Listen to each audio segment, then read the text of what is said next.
Welcome back to the Howler podcast. I'm Chelsea. And I'm Mary. Welcome to our February episode. We hope you enjoyed last episode with Alina talking manifestation, goal setting, leadership, all the things. And we realized we didn't chat at the beginning of the episode on our own resolutions, New Year visions, and dreams. So we thought maybe we would kick this one off now that we've had a month or so to process, think about it, and maybe talk about what we're thinking for 2026. I don't know, Mary, are you doing resolutions? Are you doing a word? What's the vibe this year? Yeah, this year's vibe is we're embracing change. Coming into the year, I usually am religious. I mean, if you listen to the podcast previous years, I love New Year's resolutions. I have a whole system. I look back at my calendar, I look back at my photos, I reflect on the wins, the losses. Am I who I want? Am I becoming who I want to be? All the things.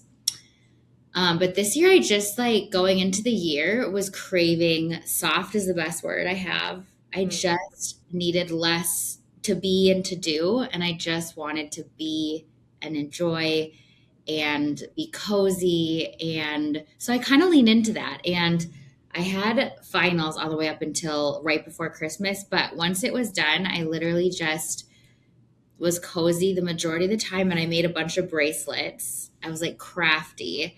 So I have a couple of things. So one, I have some words for the year. They're not necessarily a word for the year. There's not intention behind them, but they're just kind of some words to guide me in the year. So some of them are my bracelets, my little word stack. I've got worthy, magnetic, soft, expansive, magic, treasured. And so those are the vibes I'm leaning into getting into this year. And then I saw something on Instagram that I thought looked kind of fun. And I just decided, why not, since we're changing it up this year. So it's 6 mini adventures, 1 big goal, and then 1 habit a quarter. And it's still January. So I'm going to give myself to the end of January to solidify. But my big goal for January, or for this year, I think, is going to be get through 60% of my MBA program. So that feels very doable, but also a lot, but I think I'd be proud of myself and it'd be good. So I think that'll be the big goal. The 6 mini adventures are still in the works. And the quarterly focus for this quarter is my morning routine. So I'm trying to get some good foundations. I'm always rushed in the morning and I want to enjoy the days and not always be rushing around. I want to wake up and enjoy my cup of coffee or tea and sit and read for a bit and just have a little bit more enjoyable, slow. They say it's good for our emotional regulation too, to start the day for us and not just bouncing into email, Slack, workout, but how are we filling our cup to show up? So those are some things on my that's how I'm going into this year. We're not so solidified on a goal or a mantra, but those are the things we're trying. What about you? I know in the past you've done a phrase. Yes. Well, first, I love your words when you shared those with me a couple weeks ago, your bracelets. I just love all of them. Expansive, magnetic. They're such good words. I want bracelets that say those words. But I also giggle to myself a little bit because I love that you're I usually set goals and I'm going in soft, but then you've still set 6 goals, a big goal, another quarter goal. I mean, obviously we're reframing it. We're going in softer with our goals, but there's still there's still some intention there, which I love. Yes, for those of you that listen, know that I don't really do a resolution. I usually do a word of the year and then a mantra of the year. Last year's word was discipline, and I am choosing to continue that word for 2026 because I don't really feel like I I didn't feel intentional with it last year. Like if you're a listener, you'll probably remember like halfway through the year, neither Mary nor I could remember what we even set for 2025. It was like that type of year. So this year I'm really trying to like stay intentional with my word. I didn't do a mantra this year. Nothing really like came to me, but I did do on December 31st, I always do my like yearly reflection. So I did do that. I still journaled and then I selected my word. And then I also got together with some girlfriends and we did a vision board night. Mhm. And some girls did like the magazine, uh, Mhm. poster. I had done that last year and I knew it was not for me. So I was like, so I did a digital one. So I like went on Pinterest, found pictures, made it on Canva.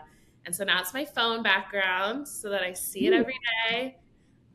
And so I guess that is like a form of manifestation. Obviously, I'm like seeing these things every day, trying to manifest them into my life.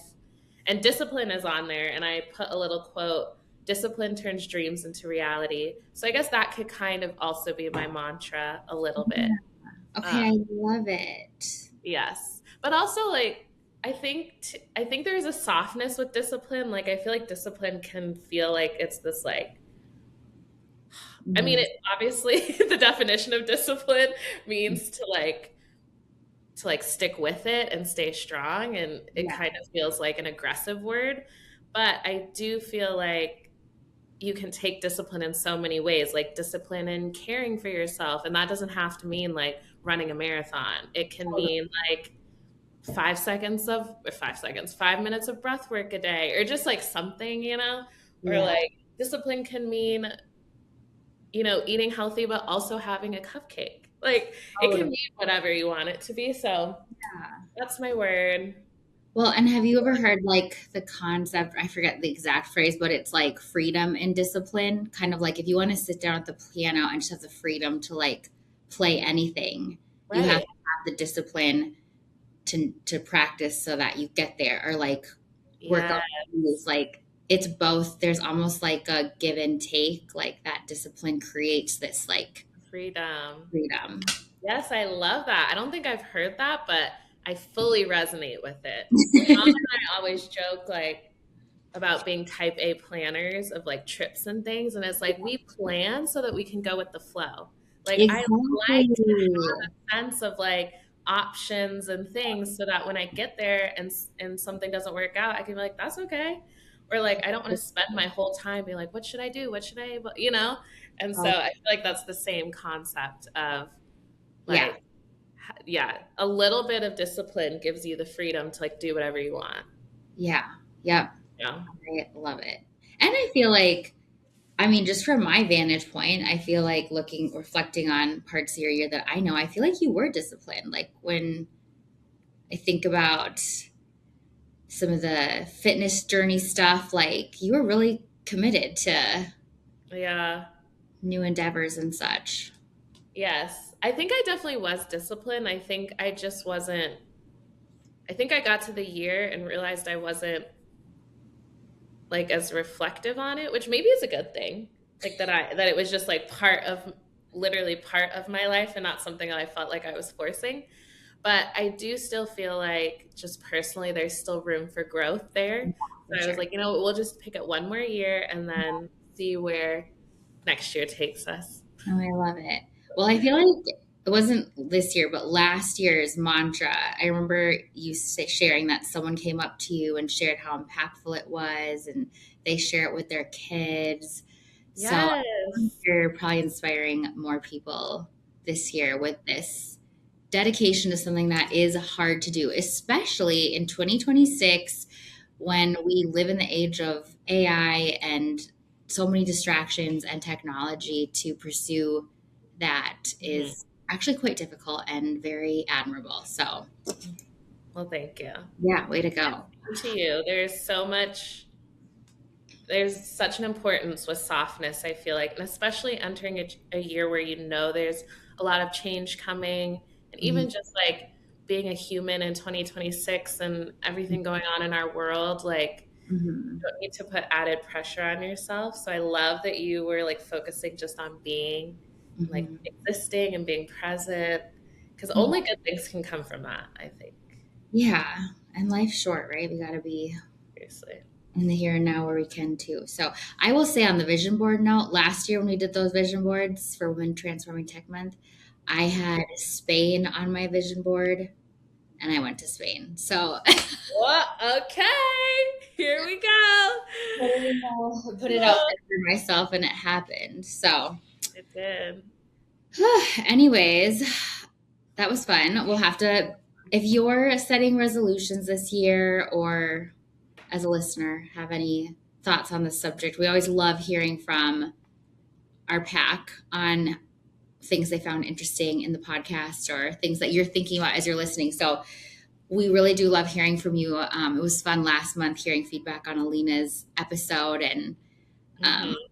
it was a fun one. So, anyways, if you have any resolutions thoughts, let us know. This month, we have the honor of getting to sit down with Charlie Smith. He is our Senior Vice President of Global Acquisition Sales Engineering at Arctic Wolf, quite the title. But Charlie Smith is a seasoned sales engineering leader with over 13 years of experience driving sales engineering strategy and execution across startup, high growth, and enterprise technology organizations. He at Arctic Wolf leads a team of 160 plus engineers and leaders across the Americas, EMEA, APAC, and Asian regions, advancing the company's mission to end cyber risk worldwide. Previously, Charlie served as Vice President of Sales Engineering for North America at Arctic Wolf. Prior to Arctic Wolf, Charlie had a successful tenure in roles at ServiceNow as Director of Solution Consulting for Strategic Accounts and Senior Manager of Enterprise and Major Accounts, where he and his teams partnered with Fortune 100 and 1,000 clients to accelerate digital transformation initiatives. He holds a Bachelor of Arts in Business Management from Bethel University and is recognized for building high-performing global teams, scaling technical sales engineering organizations, and aligning innovative solutions with customer business outcomes. Wow. Okay. I'm excited to chat with Charlie. Charlie, welcome to the Howler podcast. We're so excited to have you here today. Thanks for having me. Excited to be here. How is your day going so far? My day is going good. It's a little chaotic as usual, but it's good, especially since we've gotten microphones and cameras to work. Yeah, guys. Well, before you joined, Chelsea and I were just chatting about New Year's resolutions. Curious, are you a resolutions guy? Did we set any this year? Yeah, that's so funny. I'm not really a resolution guy, but I'm a reset guy. So I think it's just it's kind of the perfect time of year to kind of take a look at, kind of reflect on the year behind you and look forward to the year or years, hopefully, ahead of you, and figure out what are the things that you might want to change, but or re-amplify, if you will. But yeah, I've never been like set out like a New Year's resolution because I usually will set an unrealistic resolution. Do you remember any of the ones you've set in the past?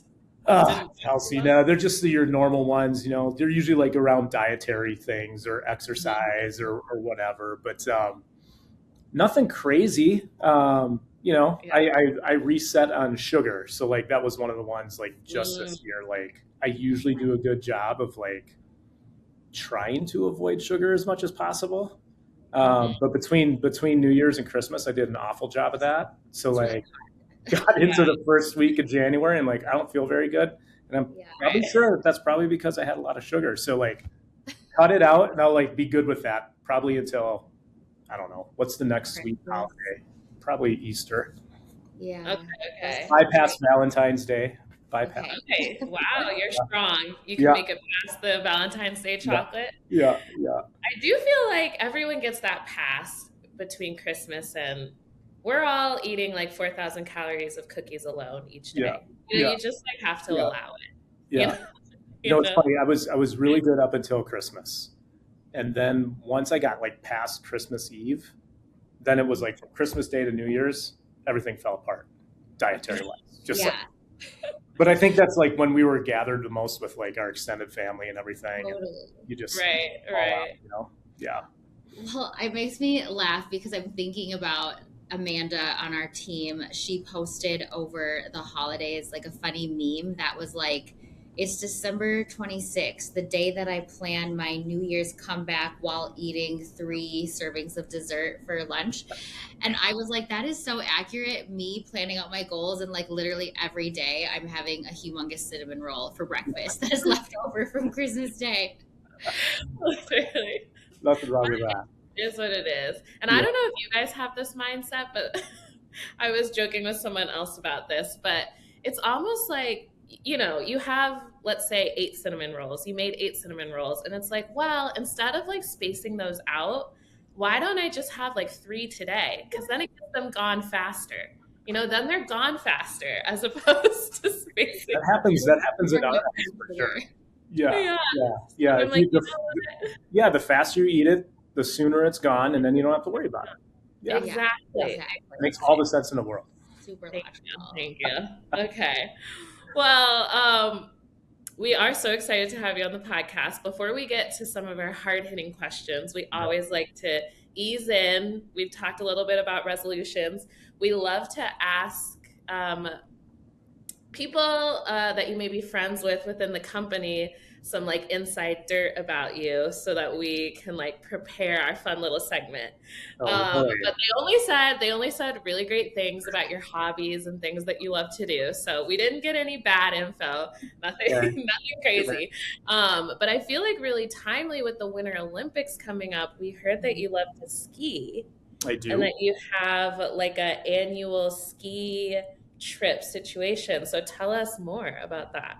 Yeah, it's annual. Try to do it annually. It probably happens like for a number of different reasons, kind of semi-annually. But no, I was fortunate enough to grow up skiing as a young kid, and my parents would take us out west quite a bit, and we always drove. We never flew. So we drive all night to get out there, and yeah, it's just always something I've really loved. And now, as our kids have grown older, we have 3 kids, so 25, 19, and 18. Our oldest, our 25-year-old, and I try to go out. It's been like a 3-year break now, but we've got this year's planned. So we're going to Whitefish Mountain in Montana this year. That'll be at the end of February. So yeah, I love it. There's very few things that I can do to like relax and disconnect and get away, and skiing for whatever reason is one of those things. So I'm looking forward to it. It'll be fun. Okay, I love that. And that's so special too as your kids get older to like make new traditions as adults. And so are you guys like, what kind of skiing are we doing? Are you I don't know a lot, so like forgive the language here, but like off-roading out where you're just kind of like going down the side of the mountain and dodging trees, or are we sticking to like the blue squares? Like what are we doing? Yeah, we're kind of all over the place. So when it's our oldest and I, we're pretty much all over the place. So we're kind of all over the mountains. So inbounds, a little bit out of bounds, but not too crazy. Blacks, blues, you name it. Trees, bumps. Kind of do traditional downhill all mountain skiing. So. Okay. Yeah. Wow. Would you ever? Is it called heli skiing when you get like dropped and? Yeah. I've never done heli. Yeah, I've never done heli skiing. I would love to try that at some point in time, but never have done it. There's also snowcat skiing, so you can do the same thing where a snowcat takes you up the mountain, out of bounds. But we've never had the fortune to try that yet either. But that's on the bucket list. That's kind of one of the future questions too. That's on the bucket list. Okay. Okay, love it. Is a snowcat like a snowmobile? Like you're driving up and then skiing down, or what do you mean by that? Snowcats are what they like groom the runs with. So like when you see the runs are really smooth and they've got kind of the corduroy kind of like line to them.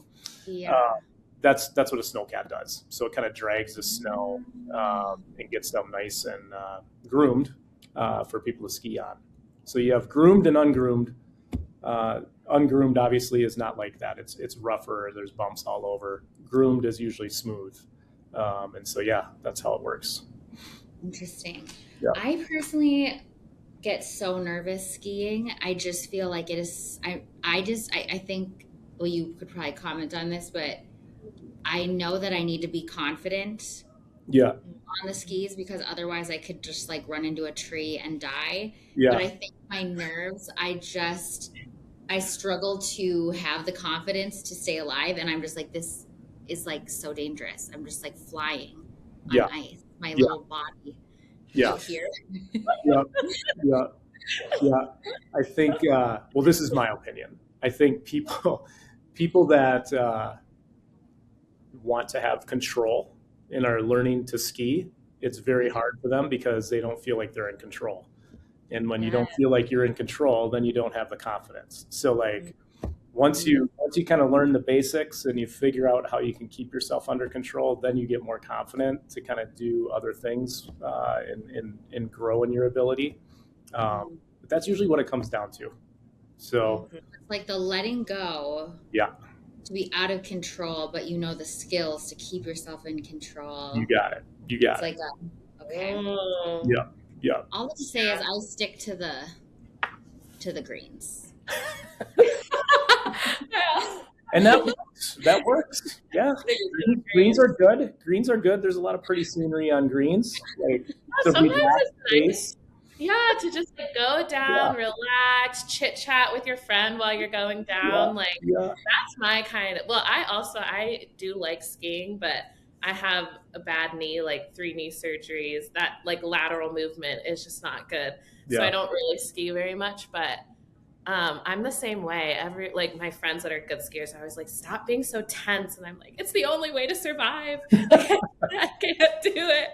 But exactly right. Yeah. I love skiing, not a big snowboarder. That's like, there's always a debate. I was about to ask. Yeah, skiing or snowboarding. And I grew up skiing. I've tried snowboarding, but I've just never gotten used to it. And kind of like you, Chelsea, I've had more than a few knee surgeries, and I feel more in control and more confident in my abilities to ski than I do snowboarding, for sure. I admire those that can snowboard, actually, though. Well, all my friends that they snowboard instead of ski, they're like, you should snowboard. It's so much easier. It'll be better for you. And I don't know if that's just them, like, just talking out of, like, or if that's true. I don't know. Yeah, definitely not for me. It was not easy for me, that's for sure. Okay. Fun. Well, so are you going to watch the Olympics? Like, do you get into the skiing and stuff with the Olympics or no? Yeah, I will watch a little bit of it, pending schedules and all that kind of stuff. Like traditionally, I've been more of like a Winter Olympics consumer than a Summer Olympics consumer. I don't know why. I just am. I don't know. There's something about the Winter Olympics that I like. So like the luge and the bobsled and the skiing, and the ski jumping, and even the figure skating like is pretty cool. So like, yeah, I don't know. I just must gravitate towards those sports than I do the Summer Olympic sports from a viewing standpoint. But yeah, I'll take in some of it for sure. Yeah. Yeah. Well, I'm also a Winter Olympics person. I've like had a countdown on my phone for the past 2 months. We're 16 days from opening ceremonies. Yeah. I'm so excited. Yeah. But yeah, I love the Winter Olympics, so it should be time. Yeah.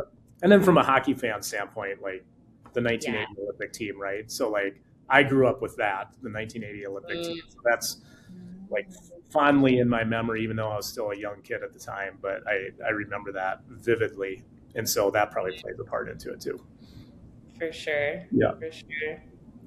Okay, well, thanks for teaching us a little bit about skiing. I don't know if it was much a lesson there, but we're just chatting with us about it. Yeah. But yeah, we want to, so it sounds like you started skiing when you were really young and your parents would take you. So we want to kind of stay in like young Charlie. Okay. And if you were little, like what did you want to be when you grew up? I'm sure you weren't envisioning working at a cybersecurity company, leading sales engineering. Like what did you want to be, and how, and kind of take us on a journey to how we ended up here. Oh man. That's a long journey. What did I want to be when I was a little kid? I was heavy into sports when I was a kid. So, if there was a baseball around, a football around, a basketball around, any sport really, I was going to be playing it. So in my mind, I didn't have a lot of forethought into what I was going to do in my future. Like even in high school, I remember thinking about it, and you take all the aptitude tests and all that kind of stuff. Um, I gravitated like in aptitude tests more towards like business, um, but as I got into like my senior year of high school, freshman year of college, like I declared in my freshman year as a history major. And my idea then was I was gonna be a teacher and coach sports. So that was kind of the idea the first time around, and then in between that and entering into my professional career, I just kind of found IT and um, got into like troubleshooting systems and things like that, doing repair and all that kind of stuff. And I really like loved root cause analytics, if you will. So like trying to figure out like that's in system repair, that's what you would have to do. Try to figure out like what was wrong with the system, fix it. And I really liked that. And I got married young. So we got married at 21, had our first kid at 24. So we couldn't afford to both be in college at the same time. So I worked, my wife finished up her degree. And then I was like, yeah, I'm going to go finish my degree. It wasn't until like 13 years later that I finished my degree finally. But that time around was a business management degree. But in the meantime, I was working in IT. So my kind of professional journey, like if I go way back, a company called Provation Medical, I was a field engineer there, where I would go in, it was medical software, surgical documentation is what it was. So I would go in, do installing of surgery centers and hospitals. And then part of that job is you'd have to install the software, configure the software, but then you'd also have to help train doctors and nurses on how to use it during procedures. So sat through a lot of procedures. And then I went to EMC, and that's when I really got into sales engineering. And so that was your typical sales engineering work, pre-sales, some people refer to it as, but really, it gave me a chance to apply kind of that root cause analytics to what was somebody trying to accomplish in their business around data storage and security and all things IT, really, because EMC had a vast portfolio of solutions. I really enjoyed that. I enjoyed and still enjoy creating relationships, but really truly trying to dissect and understand what somebody's trying to accomplish and then bringing them a solution that helps them accomplish it. And so I always like to say EMC is where I professionally grew up. That's where I learned a lot. I had a lot of really talented folks and individuals that I worked with there. That was a very fun, hardworking time. So there for 12 years, and then I went to ServiceNow. Went to ServiceNow as a lead. EMC is also where I went into leadership, but went to ServiceNow as a leader, sales engineering leader, and had a lot of fun there. And then ended up at Arctic Wolf in the spring of 2021. So what intrigued me about Arctic Wolf was really what they were doing for their customers. So what they were doing, how they were doing it. Ending cyber risk is a hard thing to do. And I was lucky enough to talk to some partners, talk to a few customers before I joined, and the impact that Arctic Wolf was having on its customers was part of the allure. It's like I said, especially when you're talking about kind of mid-market companies that struggle with having a lot of talent or having access to a lot of talent or retaining talent in the security space.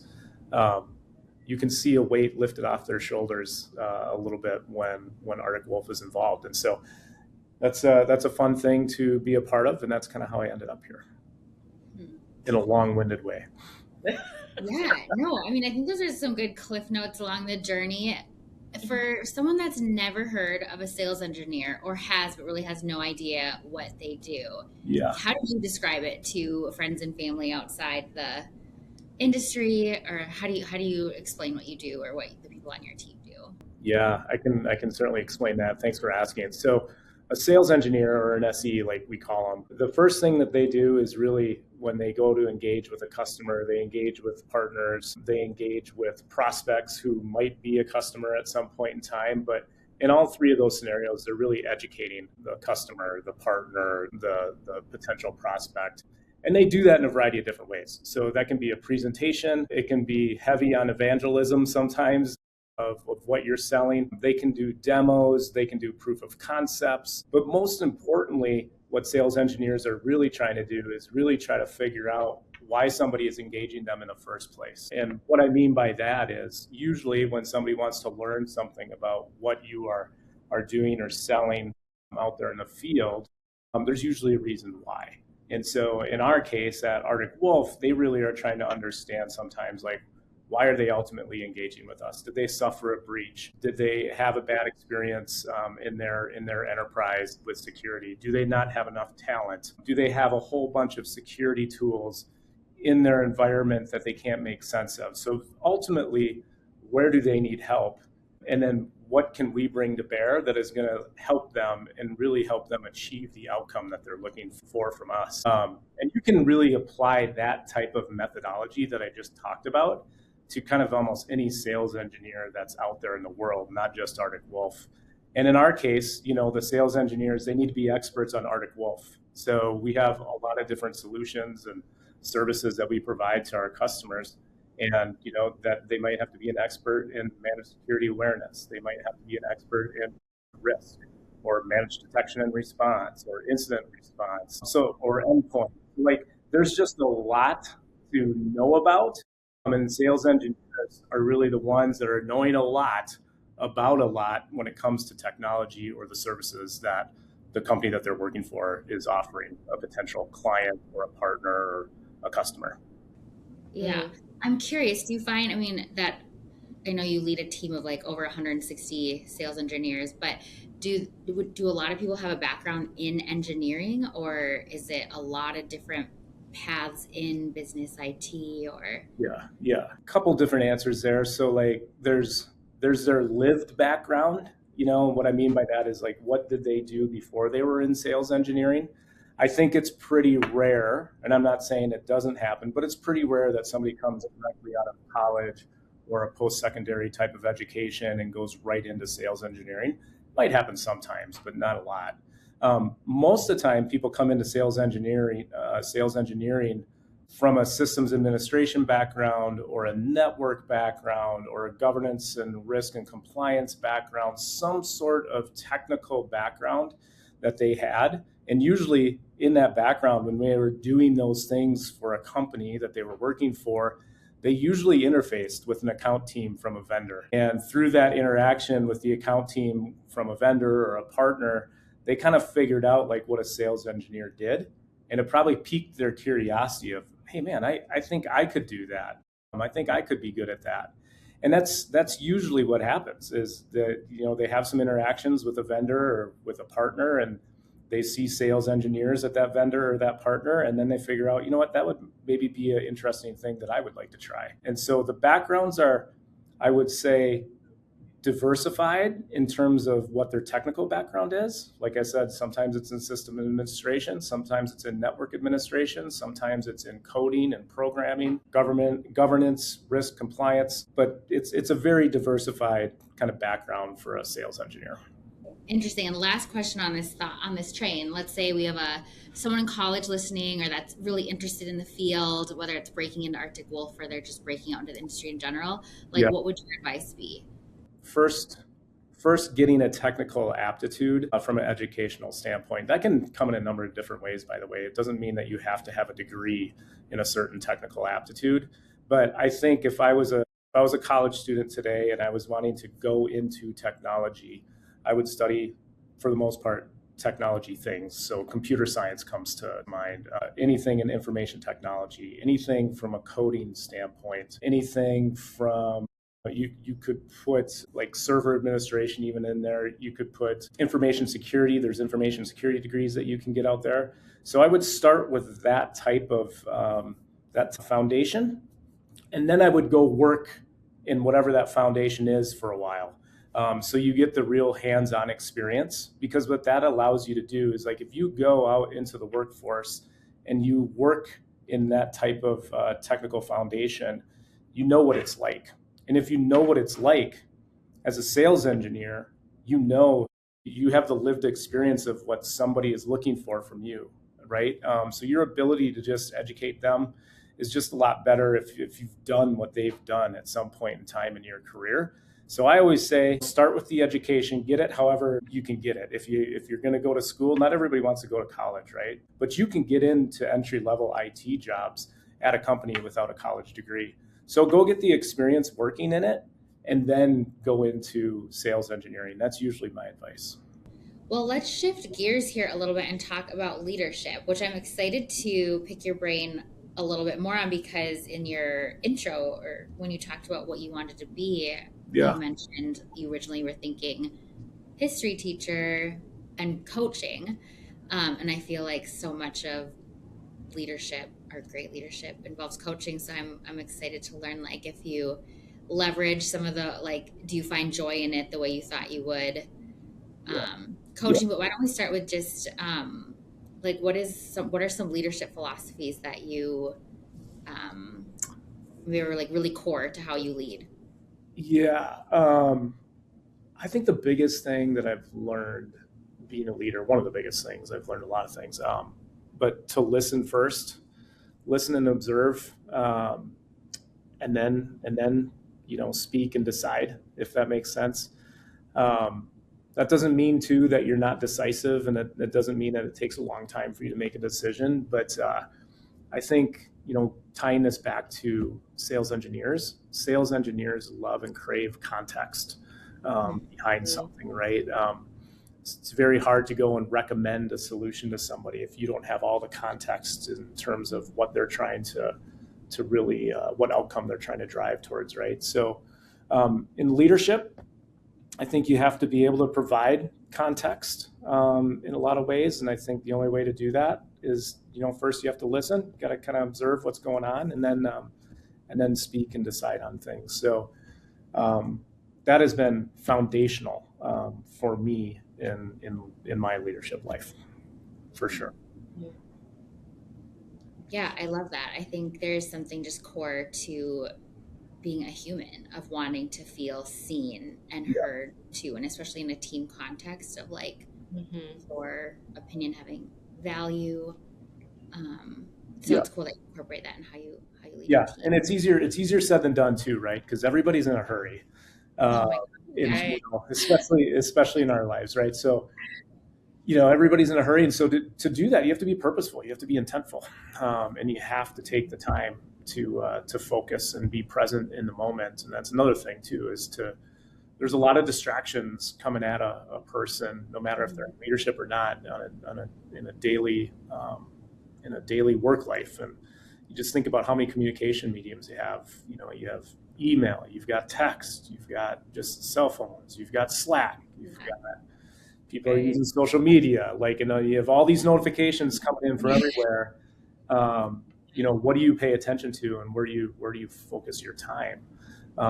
And there's a lot of times where you gotta set aside, the notifications that are coming in, and focus and be present, and what's going on right now. And that can be a challenge. It can be a constant challenge that I think a lot of people are challenged with, for lack of a better word. So that's the biggest thing that I've learned, and that's the biggest thing I probably coach to, is really, listening, observing, and getting context. Because I think sometimes it's hard to kind of chart a path forward if you're not doing those things.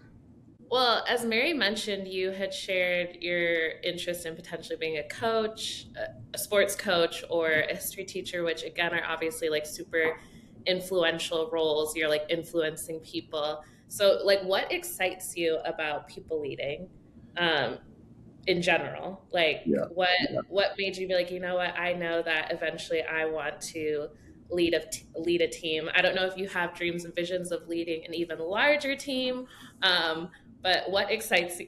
Yeah. But Well, what excites you about having that influence? did you make a statement like, do I envision leading a larger team? Is that what it was? Yeah. Oh, and that's what I shook my head at.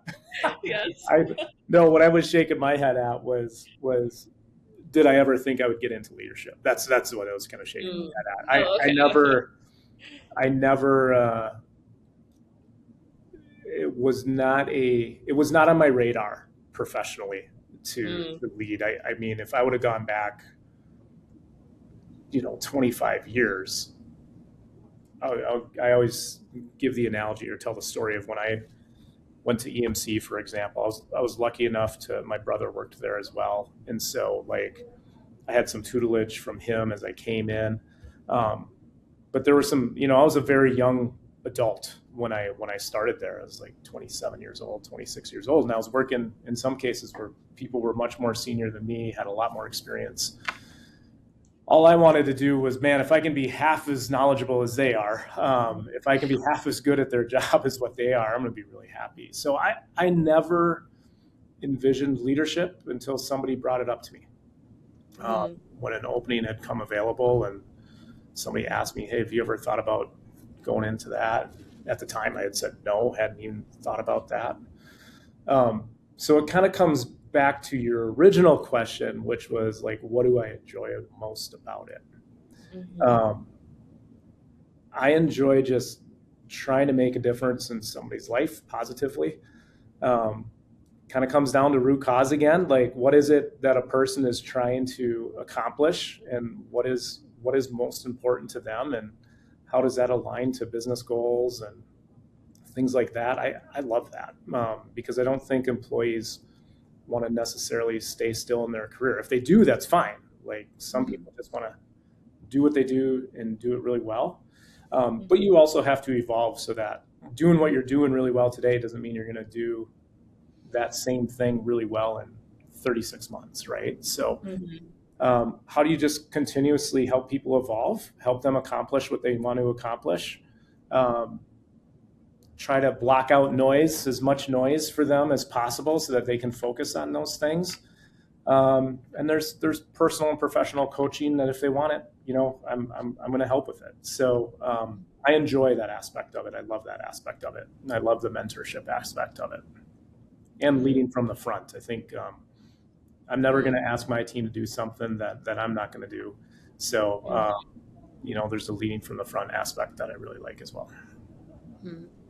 I had a couple reflections while you were sharing. One, I was thinking about how you talked about your leadership philosophy of like providing context, understanding what people need so that you can come up with a plan.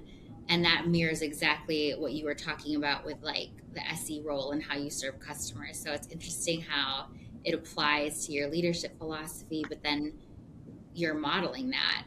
And if they're seeing and receiving that, I feel like they're probably better able to give that experience to customers. And I know personally from being on the other side of like sales type calls or being in demos, it's always so frustrating when the sellers think they know our problems and they're just telling us what the problem is and interrupting and just assuming they know what we're going to say. And it's like, no, that's not you just feel, I feel so much better in those types of calls when like I feel heard and they hear like what our problems are. So anyways, I just thought Yeah, that was interesting. yeah. And you know what? To have context, like you have to be able to ask the right questions, right? Mhm. And I think, man, if you're going in and you're doing a demo or you're going to have to do a POC, like, yes, you could go do just a blanket demo, a standard demo that maybe that hits like 70% of a customer's issues, but you might be missing the really critical 30%. And the only way you get to that critical 30% is if you ask the right questions up front. And Mary, I'm glad you brought that up because there's a lot of people that'll come in, do their pitch, and leave. Um, and that's not what we coach to. That's not what I coach to. It's really doing that right discovery up front and understanding that context so that what you go to deliver hits the mark. And I think that's forgotten sometimes quite a bit in our world today. And it's like the finesse too of the building rapport and trust Yeah, because you feel seen and heard and yeah, are speaking to your need, and you're like, yeah, that is exactly what I'm struggling with or I need help with. So Yeah. I was also thinking about when you were talking about how you didn't even consider people leadership until someone brought it up to you. And I've heard Nick Schneider, our CEO, talk about it before. And I feel like even when he was on the podcast, he talked about just the important, or he'll talk to new hires. He'll talk about how like sometimes people are so focused on the next thing, they're not doing great at what's currently in front of them. And I've heard him say like, just be amazing at what you're doing right now, like that. So it's kind of, I feel like I see that in your story of you were just trying to be the best you could be and half as good as all these really senior people. And you know, your work ethic and characters spoke for itself, and you were asked. Yeah, I mean, I hope so. I hope it did. I think, but it's very funny you bring that up, Mary. I think everybody's different. Like, there's people out there that are like very, very structured in how they want to operate and what they want to accomplish, and they need to have a structured plan, and they want to adhere to that plan. And then there's people that are a little bit unstructured in the way that they operate, and they still might get to the same outcome as the other person. Right? They just go about it a different way. I was never one of these people that, you know, looked at my career and had this like 2-year plan of what I wanted to accomplish and all that kind of stuff. But some people are, and that works for them, and that's great. I've just never been that person, and I agree with Nick. I think I've always felt if you are clearly focused in doing the best that you can do right now, the rest of the stuff in the future figures itself out. And that was something that kind of, my dad actually, you know, talked about that quite a bit, was like, you know, focus on what you're doing right now really well, and the future stuff, it just is going to figure itself out. And so I think, you know, that's worked for me. That doesn't necessarily mean it works for somebody else. You know, they want to have that roadmap, and they want to have, you know, check off those kind of mile markers as they're on their way on their journey. And that works. But for some people, they're a little bit more like me, I think. Yeah. Well, go ahead, Chelsea. Well, I just wanted to ask, you know, again, considering leadership wasn't necessarily on your radar, but you were given this opportunity. Looking back, when you were a fresh new leader, is there maybe a leadership lesson that you had wished you maybe had learned a little earlier? Like, you know, now that we're here, is there something where you're like, if I had really learned this in my first couple years of leadership, it would have been amazing? That is that's a good question. Or just like, what was maybe an unexpected challenge? I'm trying to think of how to articulate that. I think the biggest thing, and it wasn't a learning, but it was something that was affirming, is that communication is critical. And what I mean by that is like proactive communication is critical. So like most people want feedback, whether it's constructive or whether it's praise, but some people want that differently than others. Meaning there's people that don't like public praise. You know, they're like, hey, don't recognize me in front of a big group. I'm very uncomfortable with that. Like there's people that are like that. There's people that want to have constructive criticism right away in kind of an informal way. And then there's people that want it in a more structured way, in a review or whatever. Like understanding what somebody's communication preferences are from you to them is like, that was something I always knew, because I always thought about that, like from a customer mindset standpoint. I didn't necessarily think about it right away from a leadership standpoint and, you know, communication with employees. You know, I kind of thought about it from the way of like, how would I want to be communicated with? And that's an okay way to think about it, but I'm not like everybody. So it was kind of like proactively figuring out from a person, hey, how do you like to be communicated with? I think that is something that probably would have made some things a little bit easier early on. Not that things were bad, but just a really good, I think, lesson to understand like how somebody wants to be communicated with. For sure. Yeah. And from your perspective, like if you were to give advice, would you say for a leader who, wants to grow in that area, is the best way just to ask, or like really early on if you have a new direct report, like, are you just having very direct conversation of like, how do you like to be communicated with? What type of feedback do you want to receive? When, how, like, is that what you would recommend? I legitimately ask people that all the time. So like, I like to kind of break the ice and be like, hey, this is kind of how I work, and this is kind of how I like to be communicated to. This is what I receive well or not well. How do you like to receive communication? I think it's a very good thing. Just gets it out there and open, and it allows you to meet in the middle with what works. And I think if you've got that set really well, then it's going to be really good sailing from there on out. Okay, well, like Mary mentioned, we always like to ask one final question before our rapid fire. We like to touch on mental health and well-being and just holistic well-being in general. Yeah. So just kind of, what does well-being mean to you? What does that look like in practice for you? And then how do you model that and to your team, and how do you support your team's well-being? Oh man, that's multifaceted. So number one, I think you need to take your time, be intentional about taking your time, and doing it on a whatever frequency works for you, so that you don't get burned out. And I think, the employee should own that, but like, there's employees that I have where I got to give them a bump. Be like, hey, you thought about taking a vacation lately? Because, so I think you got to own that as an employee and be self-aware about like, when are you don't want to do something reactively where you're reaching a tipping point. Like I think vacations are best where you're not reaching that point and you're not so stressed out that you can go and have a good time on vacation and not be just drained. So intentionality and proactiveness go a long way just in mental well-being. And I think you got to have your daily, this is me personally, you got to have your daily boundaries. And for me, like, I think what people say about social media, for example, is true. Like, I think you can very much overdose on being on a device and always connected. So for me, what I have to do, like, I have a guardrail, and, from pretty much 6:30, 7 o'clock at night until 7 o'clock the next morning, I'm going to be not connected very much.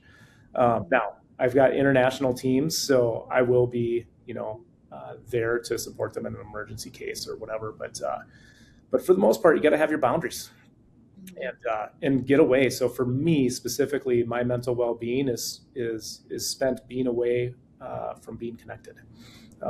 And so I think you have to be proactive and intentional about that as well. There's a lot of good things that you can consume online, so I don't want to say that, right? But I think that goes a long ways, and you got to be self-aware and do that, like I said, with intentionality. So that's what it means for me. Do those things that get you away from, work. In the real world. Yeah. Yep. Boundaries. We love boundaries. Yep. Okay, well, we're already here to the rapid fire, which is disappointing because I feel like we didn't even get to half of our first questions. We had to keep moving. Yeah. That's okay. It means we'll just bring you back another time. Yeah. Okay, so rapid fire, first thing that comes to your head. Best concert of your life? Foo Fighters, Excel Energy Center in St. Paul in 2018. Fun. Okay, yeah. Love the Foo Fighters. Yeah. Favorite word? It's a tough one. I know you gave me that one, and I could not think of one. Swell. I use swell a lot. Okay. Really? You use swell? Yeah, and I always get an eyebrow raise, like, oh, never heard that. I'm like, yeah. So somebody would be like, how you doing? I'm like, I'm swell. So yeah, swell is. God. Yeah. I love that. It's so like wholesome. Yeah. Well. Okay, a place on your bucket list. Boy. Italy is on my wife and I's bucket list. So yeah, I would say Italy is kind of top of the bucket list for us from an international perspective. Okay, and then what's stopping us? What's that? I said, what's stopping us? We got to take that PTO and get to Italy. You know what? I just did Greece last year with my wife. So Oh, yeah, okay, yeah, fine. yeah. Okay, I'm making progress. I take it back. Yeah. Okay. What's something that people often get wrong about you? That's such a funny question.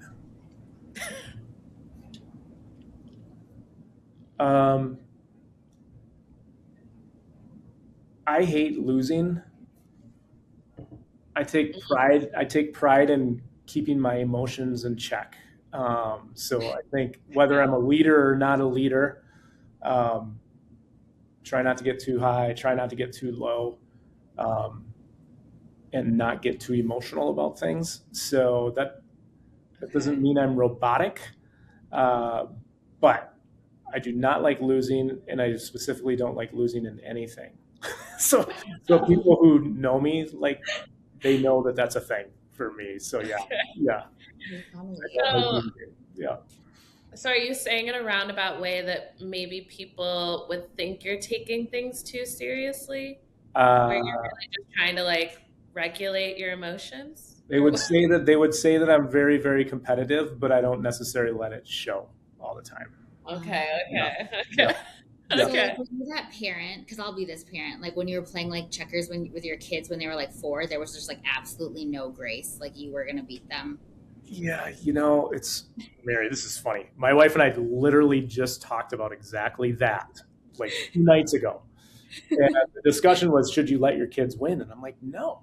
Like, I'm not saying like you should teach them how to win, but I don't think you should let them win. Yeah. So yeah, that probably gives you a little bit of Yeah. insight into my Well, I mentality. respect it. I'm like, if Yeah. you beat me, it's because you beat me fair and square. But otherwise, Yeah, I beat yeah, you. yeah. Well, and like, what are they gaining by winning? I mean, I guess like a sense of joy, but they're gonna learn. They're gonna learn real quick that life is doesn't work out like that. You know? Exactly right. I think you have to fall in love with the process of trying to win.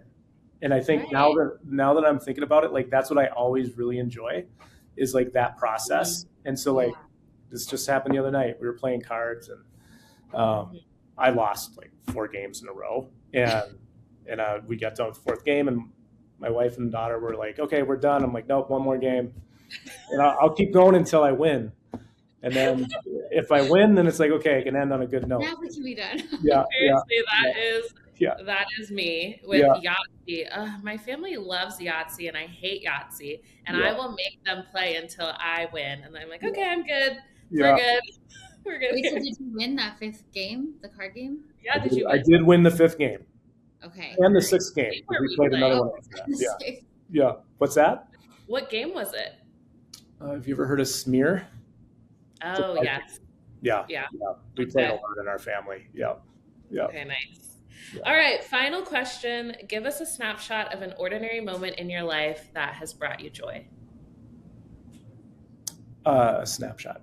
Family. I think my wife and my 3 kids, like, as you're going through life with your kids, there's an adage out there that says the days are long, the years are fast. And we're to a point where we can look back and quantifiably say that is true. And so with how that translates is like when you do have that family time where everybody is all together, or you've got the one-on-one time with the kids that maybe you don't get as much of it as what you used to. And I think I just started tearing up. That's ridiculous. But that's like that's what it is for me. So we're blessed to have 2 granddaughters now, with our oldest and his wife, and so yeah, life goes fast, and so for me, that's a fun thing to be part of, and it only gets more fun the older that you get. Mm. Yeah. Wow. Well, congrats, grandkids. Yeah, 2 You granddaughters. look way too young to have grandkids. Remember, we got married young, I 21. know. First kid's at 24, so that kind of, and our oldest is 25, so that kind of gives away my age right there. Yeah. Yeah, No, yeah. that's amazing. Yeah. Okay, well, thank you so much for being on the podcast with us today. I'm not joking. We'll have to have you back. because I have so many more questions about how sales engineers work with AEs, but we didn't need to get too, Oh, that would have been awesome.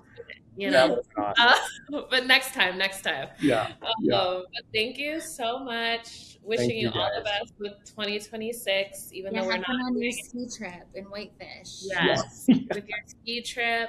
Have so much fun. Thank you. We will. We will. Yeah. Awesome to be with you guys. Appreciate it. All right, another episode in the books, our second episode of 2026. We hope you enjoyed it and enjoyed getting to know Charlie a little bit better. If you are a PAC member, we are celebrating Black History Month here at Arctic Wolf. It's the 100-year anniversary of Black History Month in the US, so we have a lot of fun things planned this month. And if you're not part of the pack, we would love to have you join us on our mission to end cyber risk. You can find our open positions worldwide at arcticwolf.com/careers. We wish you all a great February, and we will see you in March. Bye, everyone. Bye.